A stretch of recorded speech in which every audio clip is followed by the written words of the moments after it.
Cell हो रहा है, अच्छा ये प्रोडक्ट सेल हो रहा है, अच्छा ये इतना सेल होता होगा, अच्छा इसके रिव्यूज इतने हैं, अच्छा इसके रेटिंग्स इतने हैं, चलो मैं भी ये प्रोडक्ट सेल करना स्टार्ट कर देता हूँ। नहीं, ये गलती बहुत बड़ी गलती हो सकती है और वहां पे आपका अकाउंट सस्पेंड हो सकता है। कैसे? दोस्तों, मुझे रिसेंटली एक मेल आया था और एक मैसेज भी आया था इंस्टाग्राम पे कि सर मेरा अकाउंट सस्पेंड हो चुका है। एक सेलर थे जिन्होंने रिसेंटली अपना बिजनेस ऑनलाइन लाया था और रिसेंटली अपने जो जितनी भी लिस्टिंग्स थी वो अमेजोन या फिर फ्लिपकार्ट पे लिस्ट की थी और उनका अकाउंट 1 महीने में सस्पेंड हो गया।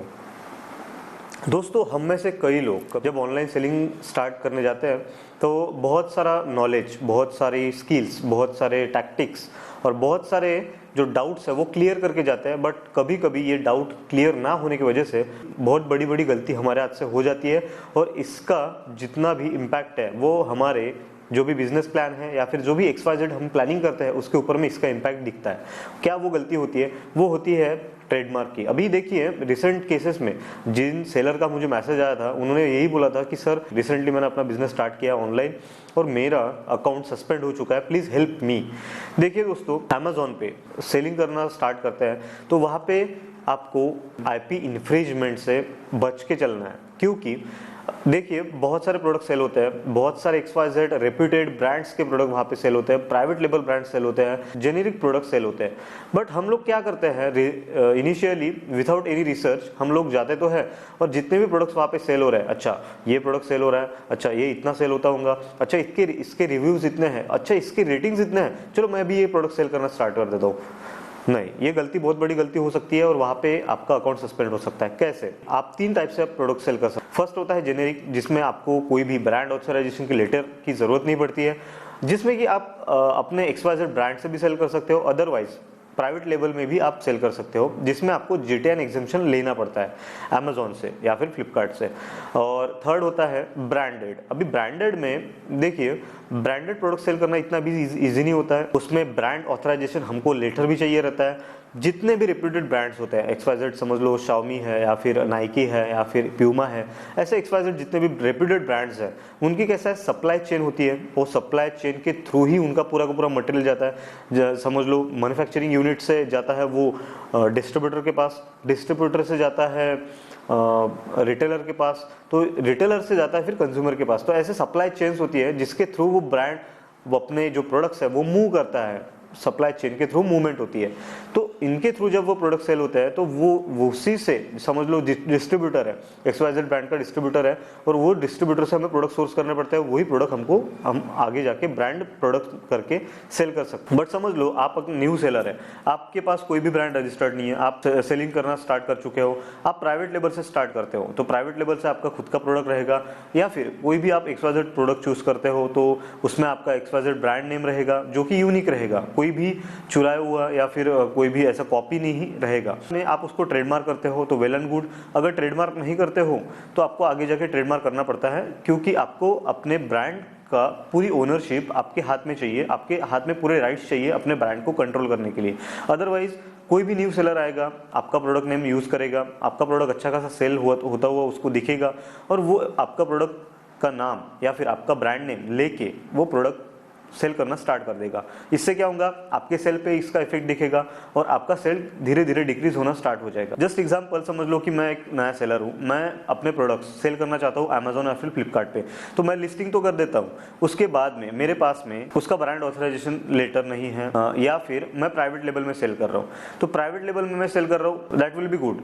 बट अगर मेरे पास में कोई ब्रांडेड प्रोडक्ट्स है, समझ लो XYZ ये सैनिटाइजर की बोतल है, अभी सैनिटाइजर की मेरे को अगर बोतल सेल करना है तो ये तो मैं अपने ब्रांड नेम के हिसाब से भी प्रिंट करवा के ले सकता हूँ, मेरे जो भी XYZ ब्रांड है उसके हिसाब से मैं प्रिंट करवा के ले सकता हूँ, मैं अपने प्राइवेट लेबल के थ्रू सेल कर सकता हूँ। समझ लो मैं अगर किसी ब्रांडेड प्रोडक्ट या फिर किसी ब्रांडेड सैनिटाइजर बॉटल को अगर सेल करना चाहता हूँ जिसके ऑलरेडी जिस ब्रांड नेम के बहुत सारे सैनिटाइजर्स लिस्टेड है, बहुत सारे समझ लो उसके प्रोडक्ट लिस्टेड है, उसके प्रोडक्ट की रिव्यूज रेटिंग्स बहुत ज़्यादा अच्छी है, वो अगर मैं सेल करना चाहता हूँ तो उसका मुझे ट्रेड ऑथराइजेशन लेटर लेना बहुत ही इंपॉर्टेंट हो जाएगा रिस्पेक्टिव ब्रांड। अगर नहीं लेता हूँ, लैचिंग कर देता हूँ या फिर वही प्रोडक्ट लिस्ट करके same to same title, description, tags, images, lower area description, सभी चीज़ें मैं पूरा का पूरा कॉपी करके मैं अपनी एक अलग से लिस्टिंग बना देता हूँ, तो उसमें 2 से 3 दिन में ही या फिर 1 महीने में या फिर 15 डेज में आपको एक नोटिस आ सकता है। आपके अगेंस्ट जो भी कॉपीराइट ओनर है या फिर जो भी ट्रेडमार्क ओनर है रिस्पेक्टिव ब्रांड्स के, उनके तरफ से आपको एक नोटिस भेज दिया जाएगा कि XYZ सेलर ने हमारे ब्रांड्स का नेम कॉपी करके हमारे प्रोडक्ट्स में ही लैचिंग कर दी है। तो दोस्तों होता क्या है, फिर आप अमेज़ॉन आपको एक नोटिस भेजेगा कि सर आपने इस पर्टिकुलर ब्रांड की लिस्टिंग करके रखी है, लैचिंग करके रखी है, आप जल्दी से इसको डिलीट कीजिए और लिस्टिंग में कुछ चेंजेस कीजिए।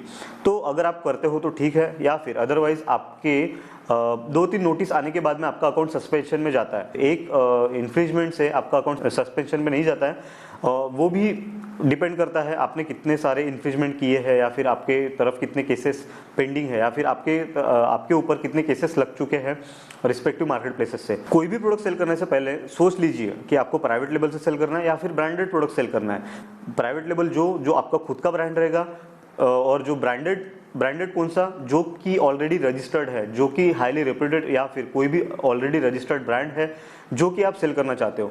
आपको अगर प्राइवेट लेबल ही प्रोडक्ट अगर सेल करना है तो आपको सिंपली क्या करना है, JTN एग्जाम्पशन लेना है या फिर UPC product code, that is universal product codes आपको यूज करना है आपको हर लिस्टिंग में, और हर प्रोडक्ट की लिस्टिंग इंडिविजुअली करनी है, तब जाके आप प्रोडक्ट को रिस्पेक्टिव मार्केट प्लेसेस पे सेल कर सकते। और सेकंड होता है ब्रांडेड। जैसे कि मैंने बताया कि ब्रांडेड प्रोडक्ट आप अगर सेल करने जाओगे तो आपको ब्रांड ऑथराइजेशन लेना बहुत ही इंपॉर्टेंट है। सो ध्यान रखना है दोस्तों, कोई भी हो, कॉपीराइट हो या फिर इंटेलेक्चुअल प्रॉपर्टी राइट्स के बहुत ही अलग अलग टाइप्स है, 4 टाइप्स है। एक है ट्रेडमार्क, सेकंड है कॉपीराइट, थर्ड है पैटेंट और फोर्थ है ट्रेड सीक्रेट्स। ट्रेडमार्क में क्या होता है, ट्रेडमार्क में समझ लो XYZ प्रोडक्ट है, उसका हमने ट्रेडमार्क लेके रखा है, तो हम उसके एक लीगल ओनर बन जाते हैं। सो ऐसा होता है दोस्तों, कोई भी हो, या फिर ट्रेडमार्क हो, पैटेंट हो या फिर कॉपीराइट हो, कोई भी चीज़ करने से पहले या फिर कोई भी ब्रांड नेम यूज़ करने से पहले या फिर कोई भी फ्यूचर या फिर कोई भी ऐसी चीज़ जो आपको लगे कि ये बहुत ही हाईली रेप्यूटेड ब्रांड से बिलोंग करती है, वो आपको यूज़ नहीं करनी है।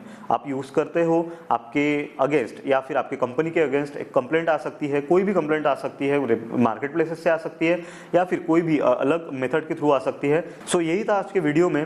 आशा करता हूँ आपको ये वीडियो पसंद आया होगा। Do like, share and subscribe to this channel, and till then मिलते हैं नेक्स्ट वीडियो में। Thank you so much for watching this video. Bye bye, and as always, God bless you all.